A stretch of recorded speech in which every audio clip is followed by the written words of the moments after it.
Qala al-musannifu rahimahullah ta'ala wa nafa'ana yakum ulumahu wa nas'alullah min barakati ulumihi al-afatu tasi'ah al-ghina wa syi'r.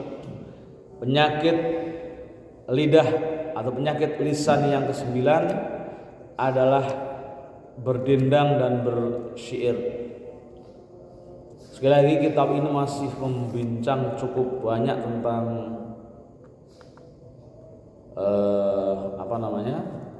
afatul lisan. Karena ya sebagaimana disebutkan di awal-awal, ternyata memang penggerus pahala dan kebaikan yang terbanyak itu memang karena disebabkan oleh lisan. Kita punya pahala yang banyak, pahala sholat, pahala haji, pahala sedekah, pahala kebaikan-kebaikan lain itu kadang tergerus. Misalkan kita punya hobi riya dan sum'ah. Riya dan sum'ah itu bagian dari afatul lisan. Sama juga. Kita suka menyebut-nyebut kebaikan diri kita, itu kan afatul lisan. Kebaikan-kebaikan yang kita miliki itu bisa tergerus karena kita riya dan sum'ah. Lisan, sumbernya lisan. Ini juga sering saya ingat-ingat. Ya, kita ingatkan bersama-sama. Ketika Rasul mengatakan ara'aitum manil muflis, tahukah kalian siapa yang termasuk orang yang bangkrut? Kan itu orang yang, kata Rasul, orang yang mereka di akhirat menghadap Allah dengan pahala yang banyak sekali, tapi kemudian ketika dihisab, dipersandingkan dengan dosa-dosanya, ternyata dosa yang paling besar adalah yang kemudian harus dibayar dengan kebaikan kita itu karena lisan. Karena kita ghibah, karena kita nyakiti tetangga atau nyakiti saudara kita muslim yang lain. Nah, gitu lisan. Nah, ini yang ke-9 kita akan bahas mengenai al-ghina wa syi'r. Berdendang, bernyanyi dan bersyair. Meskipun tidak semuanya. Nah, jadi ini saya jelaskan. Jadi bernyanyi, bersyair, berpantun itu bagian afatul lisan kalau kemudian wal mazmumu minhuma mastamala ala muharramin au du'ain ilahi katasbibi muayyanin wa hijain wa tasabbuhin bin nisa. Jadi jenis yang tercela dari berdendang, bernyanyi, bersyair itu adalah ketika dendangan, nyanyian itu bisa mendorong kepada perbuatan haram, mendorong kepada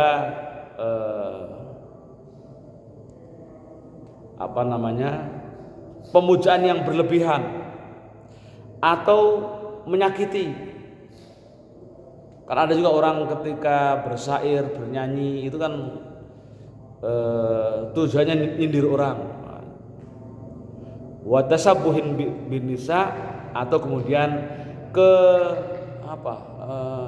tasabbuhin bin nisa, bergaya keluar dari fitrahnya lalu kemudian bergaya ke cewek-cewekan, ke perempuanan.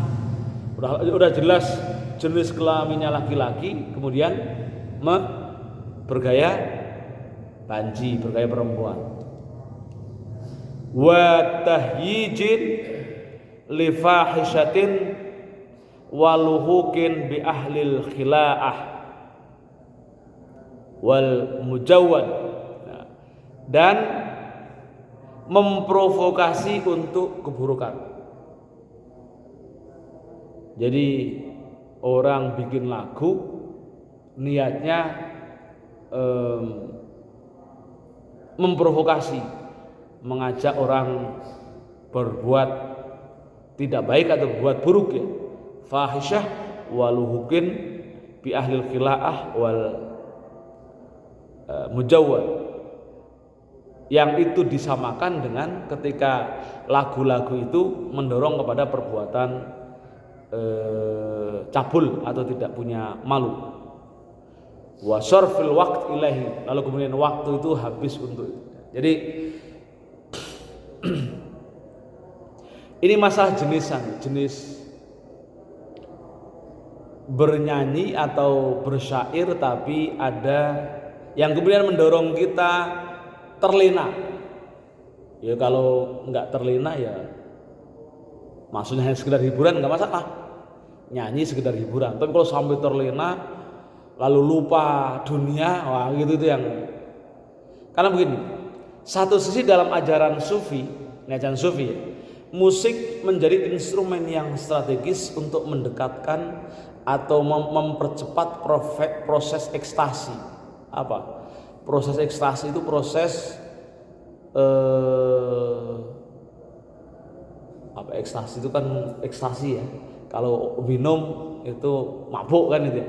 Tapi ekstasi positif. Jadi, lagu itu dianggap sebagai dalam dunia sufi media yang juga efektif untuk mendorong orang cepat dekat dalam zikir atau mengingat pada Allah. Maka dalam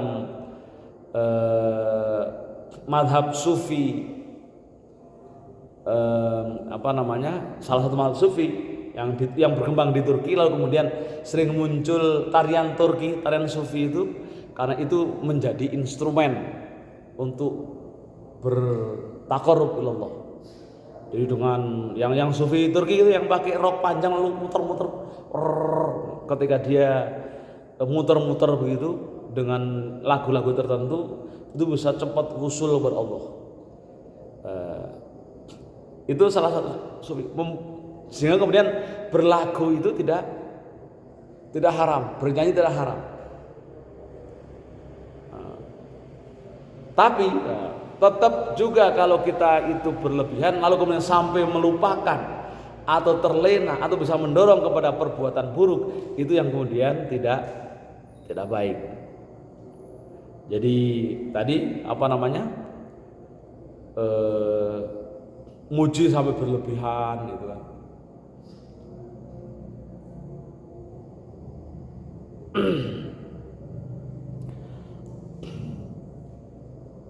Tapi ya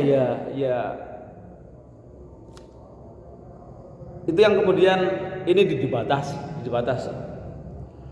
Nah, jadi kemudian bukannya dilarang tapi dibatasi. Pokoknya kalau kemudian sampai terlena melupakan diri kita sebagai manusia, atau kemudian orang membuang waktu banyak karena hanya untuk nyanyi misalkan sampai sehari semalam nonton atau bernyanyi, itu kemudian itu yang dilarang. Mazmum ya, mazmum termasuk tercela. Kalau termasuk tercela itu bukan haram, tapi ya enggak haram tapi masuk tercela. Nah, menjadi haram kalau bisa mendorong kepada perbuatan yang haram. Wa ma khala an dzalika fa huwa mubah. Maka di luar itu kalau hanya sekedarnya maka kemudian itu boleh mubah atau mubah. Jadi karena mubah itu lalu kemudian tetap menjadi ruang-ruang kreasi bagi orang-orang atau para pencinta musik, maka kemudian musik atau lagu bisa menjadi instrumen berdakwah. Seperti yang dilakukan oleh Rhoma Irama dengan berbagai macam gayanya ya. Kalau udah sebagian lagu-lagunya itu kan adalah tafsir atau terjemahan firman-firman Allah. Yang lagu keramat, lalu kemudian takwa, lagu apa lagi? Sebujur bangkai kan dia. Itu kan terjemahan dari hadis-hadis kan itu.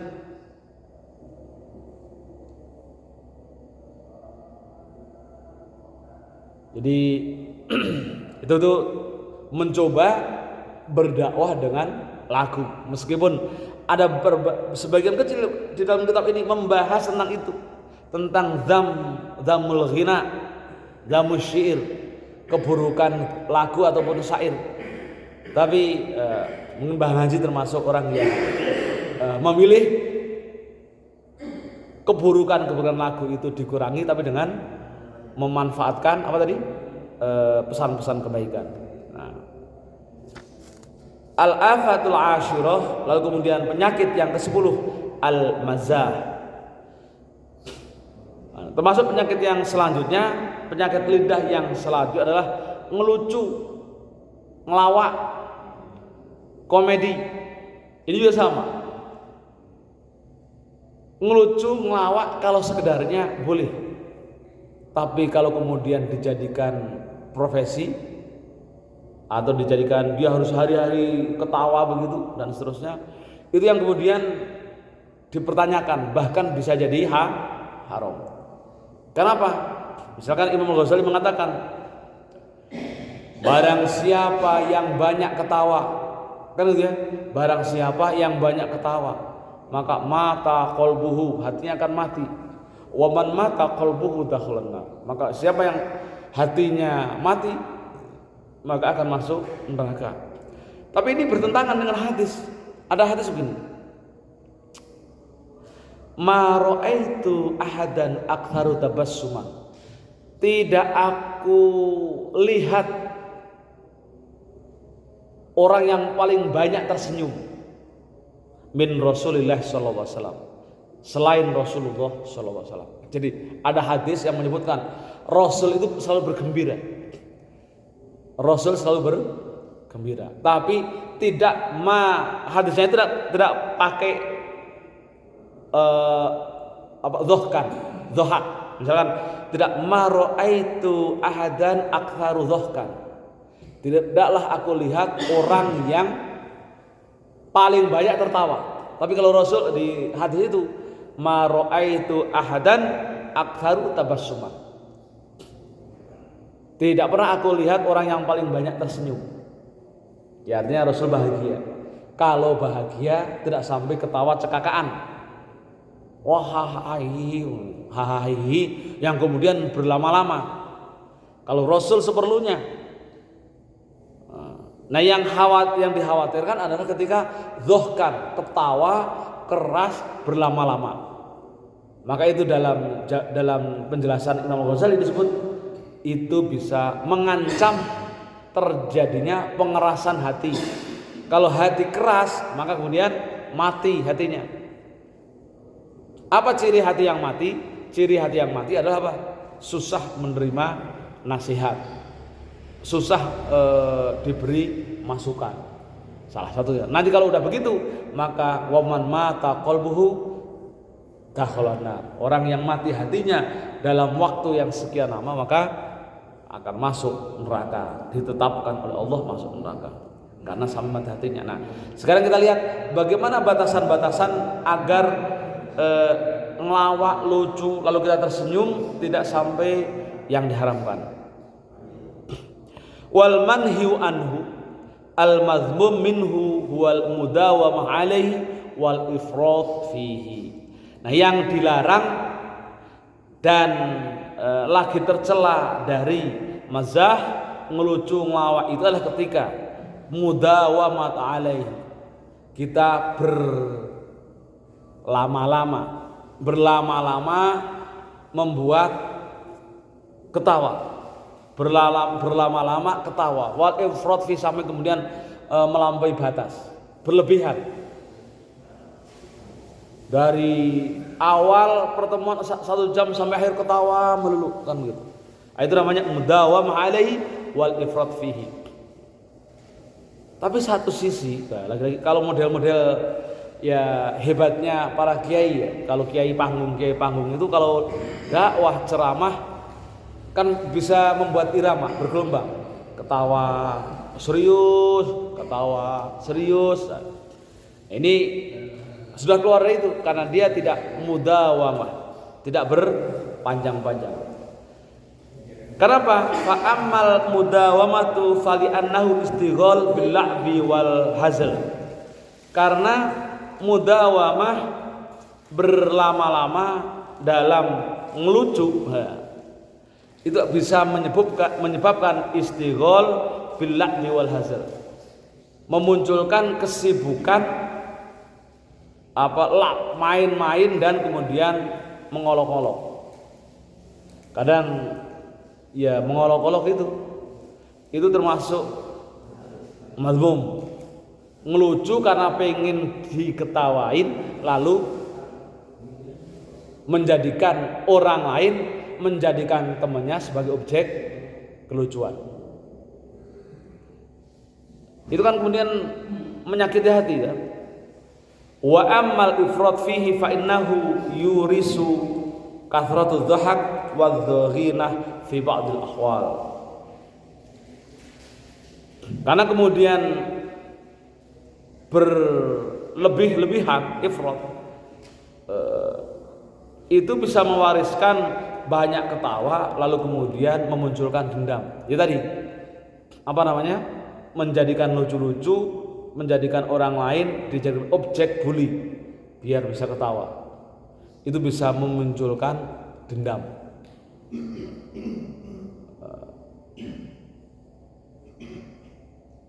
Jadi itu bahayanya, itu ngelucu. Kalau ngelucu aja yang sekedarnya, tapi jangan sampai kemudian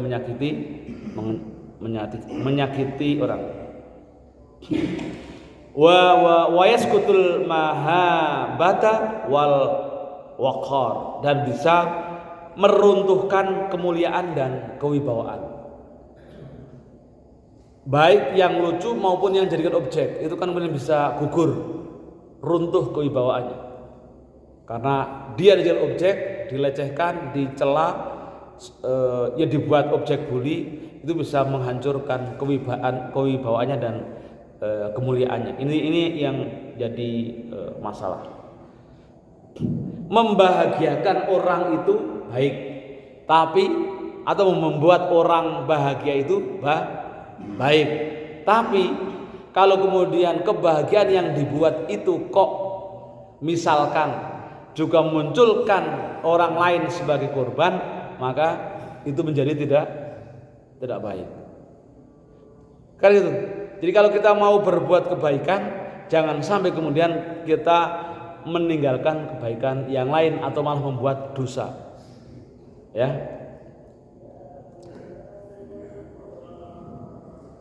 Wa amma ma yahlu an hadzal umur fala yadhum. Tapi kalau kemudian bersih dari permasalahan itu, wala yadhum atau wala yadhamu, tidak termasuk tercela. Kalau kita ngelawak, ngelucu, membuat ketawa orang, tapi tidak menyakiti, tidak menjadikan orang lain sebagai objek, tidak menimbulkan bully baru, lalu tidak berlama-lama, kan itu tidak wala yadhamu, tidak tercela. Kamaruyan Nabi SAW, kita lihat bagaimana Rasul itu yang ngelawak. Gitu. Kita lihat bagaimana Rasul mengelawak. Rasul bersabda, "Inni la amzaha wala aqulu illa haqqan." Sungguh saya ini orang yang suka ngelawak gitu. Wala aqulu illa haqqan. Dan aku selalu mengatakan kecuali kebenaran. Jadi ngelawaknya itu atau orang yang bisa membuat ketawa itu ya tidak ngarang, tapi memang menyampaikan yang hak. Nanti ada beberapa contoh bagaimana Rasul itu ngelucu. Illa anna mithlahu yaqduru ala ayyam zuha wala yaqulu illa haqqan. Jadi memang yang disampaikan adalah dalam ketika beliau melucu itu selalu terkait dengan kebenaran. Wa amma ghairu idza fataha babul mazah kana ghardu ayyat hukan nasa kaifa makana. Karena memang orang ketika sudah memulai ngelawak, ngelucu itu targetnya adalah membuat orang berbahagia. Waqad qala Umar man mazaha istahaffa bihi. Barang siapa yang ngelawak, ngelucu, hati-hatilah berhati-hatilah. Atau istakhaffa fi atau buatlah dalam bentuk yang ringan santai. Wa qala Sa'id bin Al-As libnihi, pesan Sa'id bin Al-As kepada anaknya, ya bunayya la tumazihus syarif fayahkuda. Hei anakku, jangan sampai kemudian ketika kalian melawak melucu tentang sesuatu, lalu kemudian fayahkuda alaik, melawak melucu atau melucukan orang, jangan sampai dia itu kemudian menjadi beban kepadamu yang kemudian bisa membuat dendam atau dengki. Waladda daba'u fayah tari'u alaik, dan jangan kemudian seperti meliuk-meliuk seperti binatang melata, fayatstari alaik, lalu kemudian itu akan membuat rugi pada kamu. Ya maksudnya ya. Wakil likulli syai'in badrun. Maksudnya likulli syai'in badrun. Setiap sesuatu itu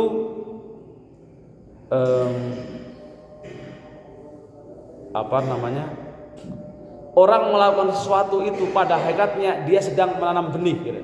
Likulli syai'in badrun. Orang melakukan sesuatu itu pada hakikatnya dia sedang menanam benih.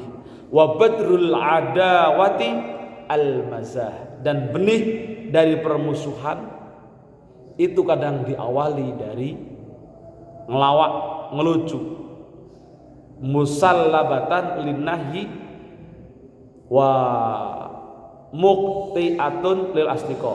Yang lucu itu bersifat negatif yang mengandung larangan-larangan dan juga bisa memutus pertemanan. Ya tadi, ngelawak, ngelucu, menjadikan temannya sebagai objek bully. Dilawak itu siapa ya? Sampai anaknya nggak tega itu siapa itu? Ada dilawak itu yang dilawak itu sampai ditindas terus sampai anaknya nggak tega itu. Siapa ya? Saya lupa. Sampai karena selalu menjadi objek. Ada begitu. Nah itu yang tidak baik, bahkan bisa mendekati pada keharaman karena banyak menyakiti orang. Nah. Wa minal ghalat al-azim, termasuk kesalahan besar, ayat takhidal mazaha khurfatun yuwadhabu alaihi wa yufritu fihi thumma yatamassaku bi fi'li Rasul sallallahu alaihi wasallam. Ghalat azim, kesalahan yang besar adalah ketika ngelawak, ngelucu itu dijadikan pekerjaan yang kemudian orang rutin tiap hari dengan. Ya ini problem ya. Karena juga banyak dari sebagian teman-teman kita menjadikan profesi lucu, ngelucu, ngelawak itu sebagai profesi. Nah, ini harus hati-hati. Kenapa? Itu akan bisa menjadi mazmum, bahkan berujung haram kalau sampai kemudian bisa menciptakan kelalaian, ya, lupa terhadap ajaran agama, lalu kemudian mendorong pada keharaman. Wa huwa kaman yaduru naharahu ma'azzanuji yang duru ilaihim wa ila roksihim. Ini seperti orang yang ya duru naharu, sepanjang siangnya ma'azzanuji yang duru ilaihim, bersama biduan penari, wa ila roksihim, sampai kemudian dia menikmati tariannya. Wa yatamassaku bi anna Rasulullah sallallahu alaihi wasallam adzana li Aisyah fi nadri ila raqsi zanuj fi yaumin wa huwa khata. Dan mereka ketegangan pada sebuah riwayat bahwasanya Rasulullah SAW pernah memberikan izin kepada Aisyah ketika melihat para biduan itu nyanyi di hari raya, dan ini adalah khotob. Jadi ada sebuah riwayat hadis, tapi ini disalahkan oleh penulis kitab ini, bahwasanya Rasul pernah memberikan izin kepada Aisyah untuk melihat atau menyaksikan para biduan bernyanyi dan menari. Ini menurutnya riwayat yang atau pemahaman yang salah. Jadi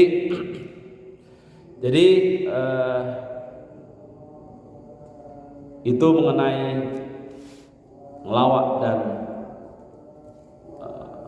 nari. Wa bil jumlah fa in kuntu taqdiru ala an tamazzaha wa la taqul illa haqqan wa la tu'dhi qalban wa la tafarruti wa la tafrutu fihi wa taqtasir ali ahyan ala nudur fala haraja alaihi alaika fi. Jadi kesimpulannya pokoknya kalau kemudian ngelawak atau ngelucu, menghibur orang, asal tidak menyakiti hati, tidak berlebihan, sekedarnya saja, maka fala haraja alaik, tidak dipersoalkan. Nah, kita lihat contoh bagaimana gaya lucuannya Rasulullah. Gaya Rasul membuat orang bahagia, ngelawak tapi tidak tidak menyakiti. Wa min muto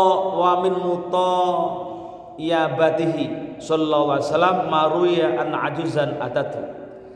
Ini contoh Rasul ketika ngelucu, ngelawak, pada hakikatnya dia sedang menunjukkan perbuatan baiknya kepada seseorang. Ketika dalam sebuah riwayat disebutkan ada seorang nenek-nenek datang ke beliau.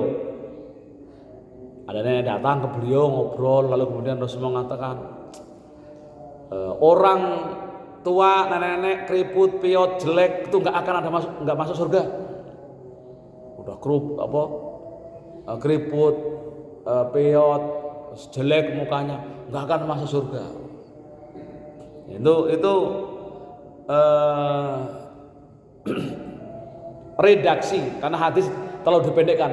Saya punya keyakinan itu mungkin dalam sebuah majelis lalu cerita Rasul agak panjang, tapi ini mungkin redaksinya diperpendek. Karena kalau hanya begini nggak ketawa, nggak lucu kan gitu. Kan gitu. Tapi ungkapan ini sampai kemudian yang nenek-nenek yang hadir di situ kemudian buat sedih.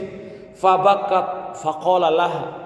Lalu dia itu nenek yang merasa nenek jelek gitu kan, sedih. Katanya orang yang jelek, piot, apalagi udah tua nggak masuk surga kan sedih gitu. Lalu maju ke Rasul dengan kesedihannya, kok begitu sih orang gitu. Lalu ibadah saya percuma dong.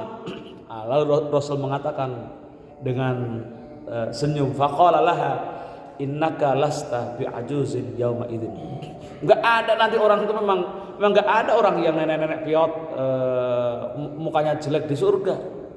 Karena Allah mengatakan inna ansha'nahunna insya'a faja'alnaha abkaran. Kan gitu. Karena saat itu Allah rubah yang jelek, yang buruk rupa, yang sakit, yang pincang jadi kembali sempurna lagi. Kalau yang perempuan ya jadi bidadari, kalau yang laki-laki yang jadi bidadara kan gitu. Semua menjadi segar, gagah. Ya pokoknya gambaran ideal. Kalau perempuan cantik banget, kalau laki-laki gagah. Jadi begitu. Nggak ada yang tua, nggak ada yang. Itu contoh candaan Rasulullah.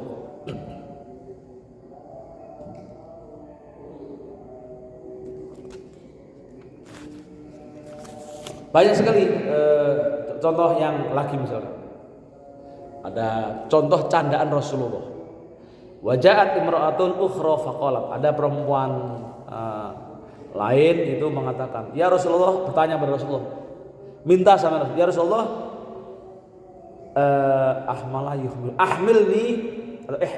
ahmilni ala ba'ir alayya, atau ahmilni ala ba'ir, ya Rasul, antarkan aku, naikkan aku di untamu. kira-kira itu. Faqala bal alib bil ba'ir. Anu aja dah naikin anak unta, naikin anak unta. Orang aja ya bingung, apa maksud naik karena logika ya. Apa maksud naikin anak unta? Faqalat ma asna'u bihi. Apa manfaatnya aku naik anak unta gitu? Apa yang bisa saya perbuat dengan anak unta? Bayangannya kalau anak unta yang masih kecil, gimana mau dinaikin? Innahu la yahmiluni. Tentunya dia tidak akan bisa mengantarkan aku ke tujuanku. Faqala sallallahu alaihi wasallam ma min ba'irin illa wa huwa ibnu ba'ir. Ya unta itu kan juga anak unta. Walaupun udah yang gede, udah gagah, itu juga anak unta. Tapi logika orang yang diajak bicara, bayangin anak unta yang baru lahir gitu. Ya itu logika. Bagi kita melihat redaksi ini ya sangat ringan, guyonan ringan.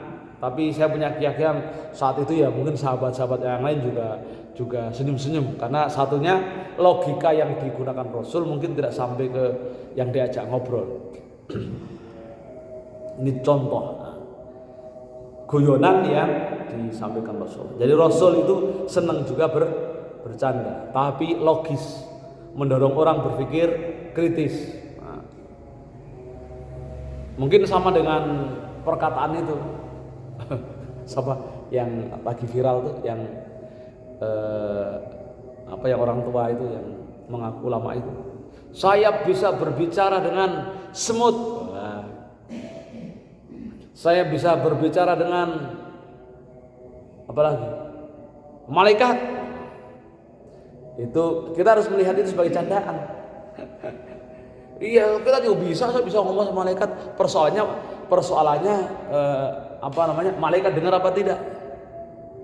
Persoalannya ketika saya ngomong dengan semut, semutnya dengar apa tidak? Atau ketika semut ngomong kita paham, kan saya bisa berbicara dengan sama, saya juga bisa ngomong dengan semut. Karena gitu, diajak ngobrol aja semut. Kan saya bisa ngomong dengan semut. Tapi bayangan orang nangkapnya bisa ngomong itu ngajak ngobrol. Kan bahasanya gitu. Saya bisa bicara dengan semut. Saya bisa bicara dengan malaikat. Saya juga bisa. Cuman kalau dipotong kan jadi viral kan. Itu logika. Kira-kira itu kita anggap aja sebagai candaan. Dan dia tidak bohong kan gitu. Cuman orang yang nangkap aja, orang nangkap lalu motong itu dianggap itu yang dimaksud adalah bisa berbicara ngobrol. Padahal kita semua kan bisa. Itu ada semua diajak ngobrol kan bisa kan? Itu contohnya guyonan, sama dengan begitu guyonan.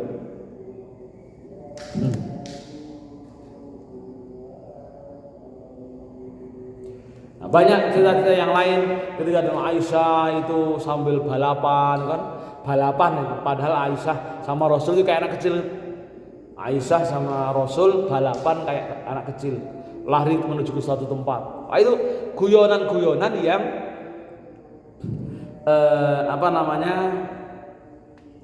sewajarnya membuat bahagia.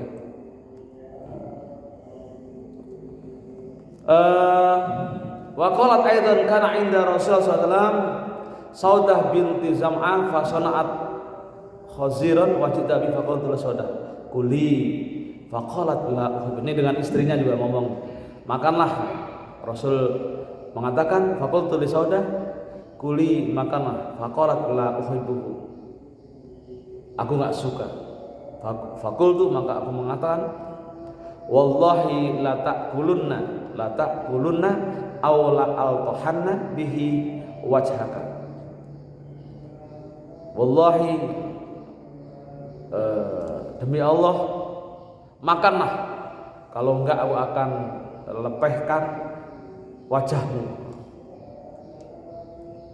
Faqalat ma ana bidaiqati fa akhadtu bi yadi min nasufa syai'an minhu falatihat bihi wajhaha wa Rasulullah SAW jalisun baini wa bainaha fa hafidhal harbataihi litastaqayyada Istaiqadha yasta. Lantas taqayyada fatanawarat minasyafah syai'an famasahat bihi wajhi. Nah, jadi bahasanya kita ngomong dengan bahasa yang sampai kemudian suruh istrinya untuk makan walaupun dia nggak suka, maka kemudian aku akan ludahi kamu. Sebenarnya inginnya Rasul ingin apa? Setelah itu guyonan, lalu nanti akan mengelus, mengusap mukanya. Jadi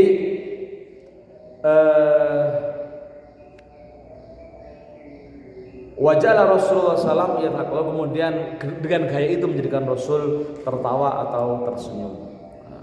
An Abi Salamah anhu kana sallallahu alaihi wasallam yadli'u lisanahu lil Hasan ibnu Ali radhiyallahu anhu fayarsabi lisanahu fayahussu lahu. Dari riwayat Abi Salamah, Rasulullah SAW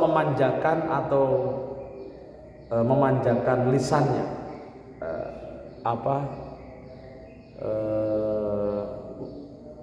ngomong kepada Sayyidina Hasan ibnu Ali, lalu kemudian fayarsabi lisanahu fayahussu lahu. Lalu kemudian bayi itu, Hasan itu terlihat fayahussu lahu, kemudian jadi guyonan memicu anak merespon karena apa yang disampaikan Rasul itu lucu.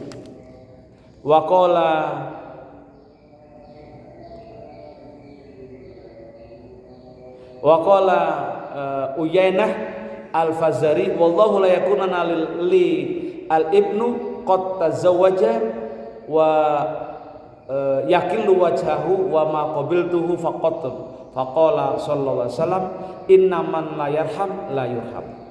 Uyainah al-Fazari mengatakan, demi Allah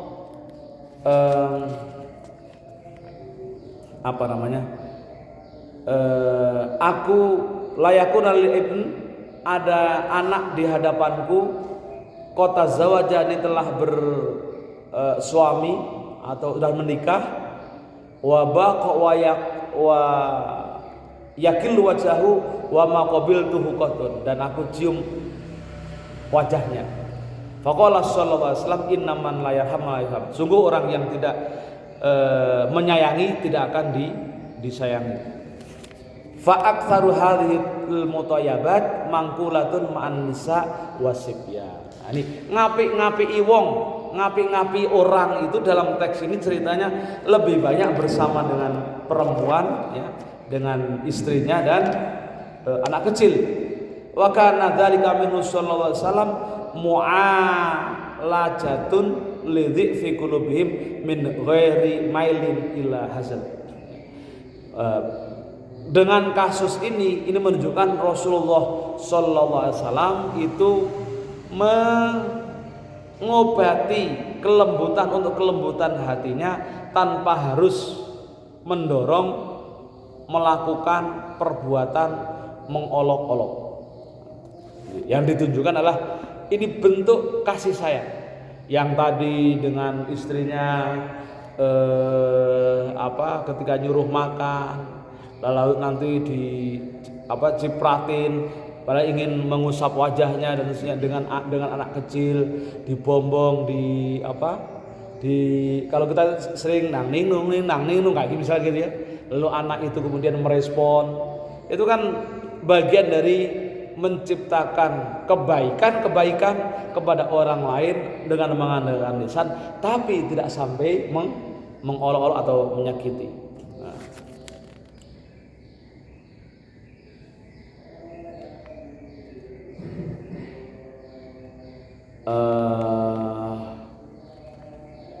Redaksi ini misalkan yang lain, misalkan wa qala sallallahu alaihi wasallam maratan li Suhaib bihi Ramadun. Rasul pernah berkata, ngobrol dengan Suhaib, dan Suhaib ini sakit mata itu kemungkinan tidak melihat. Wa huwa ya'kulu tamran. dia sedang makan kurma. Atakulu tamar wa anta ramadu. Kamu udah makan tamar nih, sementara kamu sakit mata. Maksudnya guyonannya. Makan kurma, lalu kemudian sementara kamu sakit mata. Maksudnya nggak salah nanti yang dimakan bijinya, yang dibuang kulitnya, misal atau dagingnya. Faqala innama akul bisyikil akhar ya Rasulullah. Memang aku kalau makan itu kesusahan. Aku kalau makan memang susah memilah mana daging, mana biji. Fatabassama sallallahu alaihi wasallam. Faqala ba'dur ruwat hatta nadartu illa nawajidhi. Rasul kemudian senyum, dan sebagian para rawi mengatakan sampai kemudian Rasul melihat tempat mangkoknya, bisa milah nggak antara isi dengan kulitnya. Ada juga satu lagi sahabat yang juga terkenal lucu dan selalu membuat Rasulullah itu ketawa. Namanya Nuaiman al-Ansari. Wa kana Nuaiman al-Ansari rajulan mazahan. Jadi Nuaiman itu sahabat Rasulullah yang lucu dan suka ngerjain Rasulullah. Nuaiman. Misalkan ketika belanja sesuatu, nanti yang ini saya beli ini yang pesan Muhammad. Nanti yang maksudnya biar yang nanti yang bayar Rasulullah gitu. Jadi karena sering gojloki Rasulullah. Nuaiman, dan Rasul selalu bahagia dengan adanya Nuaiman. Nah, Nuaiman itu keburukannya adalah tidak atau belum bisa meninggalkan minuman keras. Sampai meninggal pun itu masih minum khamr. Tapi beliau masuk surga. Kenapa? Karena sering membuat Rasul ketawa. Jadi bisa membuat orang itu bahagia. Ini contohnya Nuaiman. Sering tadi gojloki. Banyak cerita-cerita tentang kisah Nuaiman itu. Bahkan cerita ketika Nuaiman meninggal. Ini cerita, tapi ini saya nggak tahu Israiliyat atau apa. Cerita ketika Nuaiman itu meninggal, lalu di dalam kubur, Rasul kan karena ditinggal Nuaiman kan merasa sedih, maka duduk di atas nungguin. Nah, suatu ketika malaikat Mungkar Nakir kan nanya, Nuaiman ditanya, man robuka, wa ma kitabuka, wa ma abuka, wa ma nabiyuka. Ketika sampai wa ma nabiyuka itu diam aja, nggak mau jawab, karena tahu yang mau disebut masih di atas.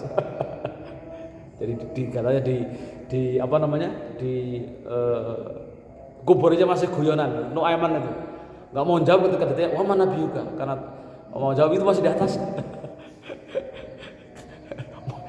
Katanya sampai kubur saja masih guyonan sama malaikat Mungkar Nakir ketika ditanya wa man nabiyuka. Ya ini cerita, namanya juga cerita masalah benar tidaknya, tapi itu populer dalam riwayat-riwayat yang ditulis dan di dalam kitab kuning. Kan Nuaiman itu suka guyon itu. Memang ketika misalkan beli sesuatu, katanya diperintah oleh Rasulullah, tahu-tahu nanti ada yang nagih ke Rasulullah, katanya Nuaiman ini saya suruh nagih pada engkau. Kalau orang normal itu kan marah, tapi Rasul tidak, karena memang selalu yang membuat bahagia adalah ini Nuaiman al-Ansari. Jadi karena bahagia itu penting, kita tuh harus sering senyum, sering bahagia itu penting, sering ketawa, tapi juga jangan keterusan gitu aja. Senyum, karena orang yang bisa senyum, orang bahagia itu otaknya sehat. Jadi kalau kita nggak bisa senyum itu bahaya, maka sering-sering senyum. Ya kalau lagi sekalian lihat lawak-lawak nggak apa-apa lah, lawak yang lihat. Kalau bisa ketawa kita masih normal, berarti otak masih nyambung, lalu lihat cerita masih respon. Jadi harus ketawa sesekali. untuk menunjukkan kenormalan kita, karena orang yang bisa ketawa itu masih sehat. Nah, tapi jangan sering-sering. Wallahu a'lam bishawab. Ya, sampai di sini. Barangkali ada yang mau didiskusikan, monggo. Kalau enggak kita tutup. Ya, silakan. Masalah musik tadi ya. Yang paling itu bahwa malaikat itu tidak malaikat rahmat tidak akan mungkin salah satunya itu kan adanya patung, ada satu hal malaikat dan salah satunya itu terdapat musik-musik di dalam rumahnya. Itu pernah dengar gitu, apakah itu benar? Jadi malaikat rahmat itu tidak mau turun rumah apabila di rumah itu salah satunya terdapat musik. Itu aja. Sedangkan ada kayak bilang musik itu kan tidak semua, seperti Haji Roma, seperti Wali itu kan lagu-lagunya mengandung ada dakwah. Ya. Kan begini, memahami qaulnya Rasulullah SAW itu selalu dikaitkan dengan konteks. Selalu, jangan pahami letterlek teks. Kalau dalam ilmu ushul fikih atau ilmu tafsir ada kaidah. Kalau dalam ilmu tafsir itu ada kaidah gini. Al-ibratu bi umumil lafzi la bi khususis sabab. Lalu ada kaidah lawannya.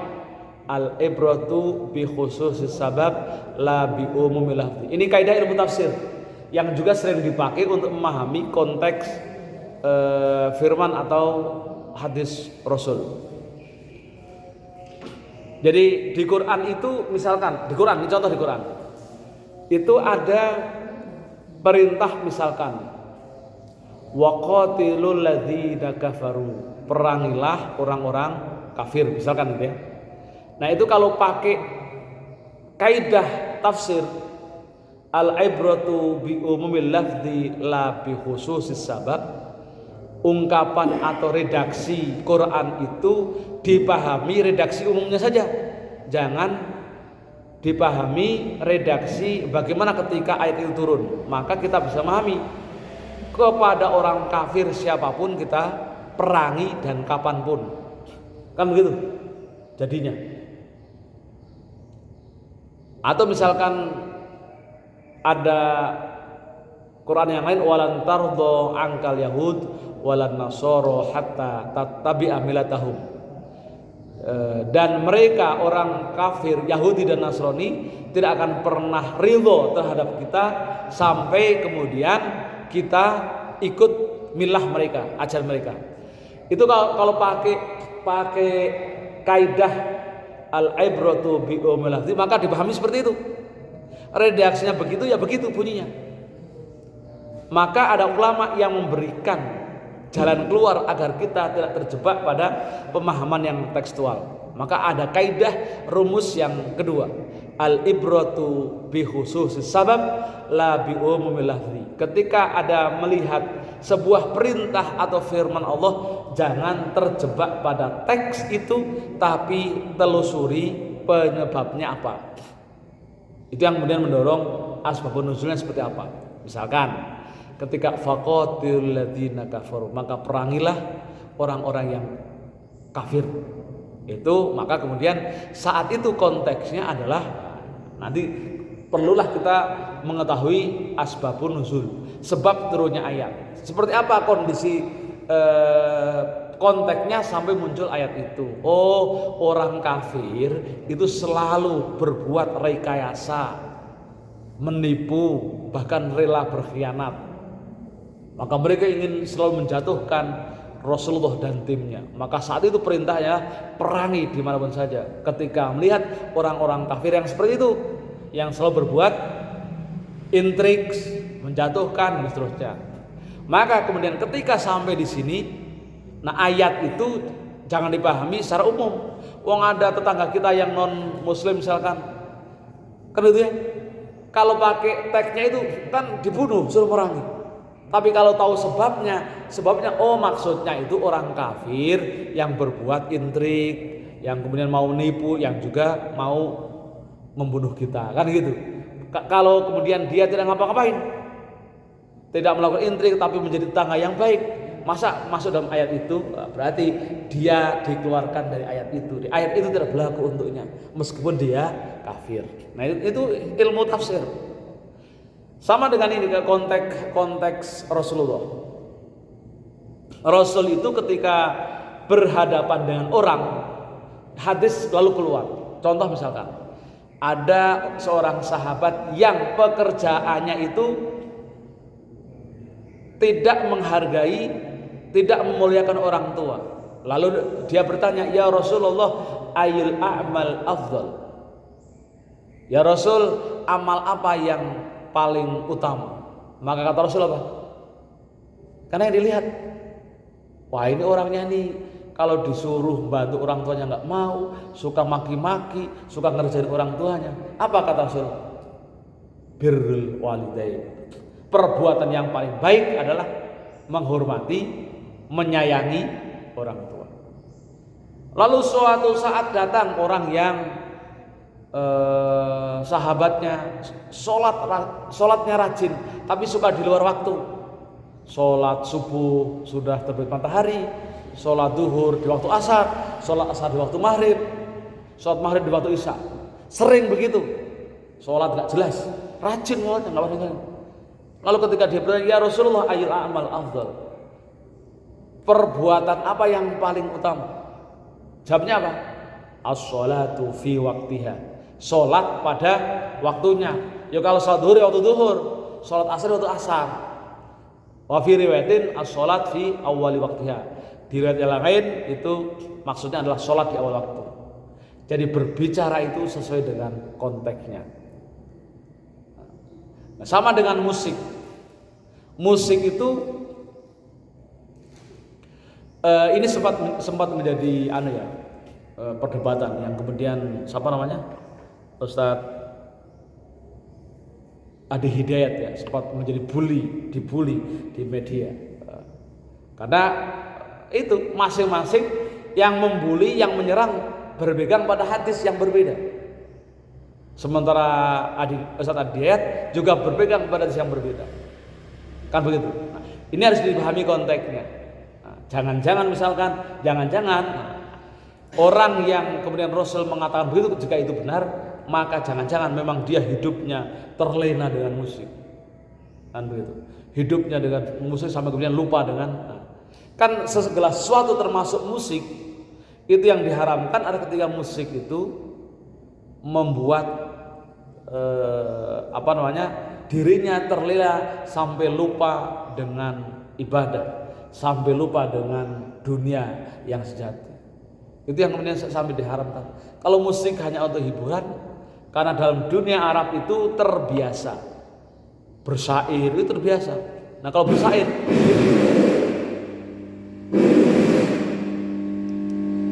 halo, mati, halo.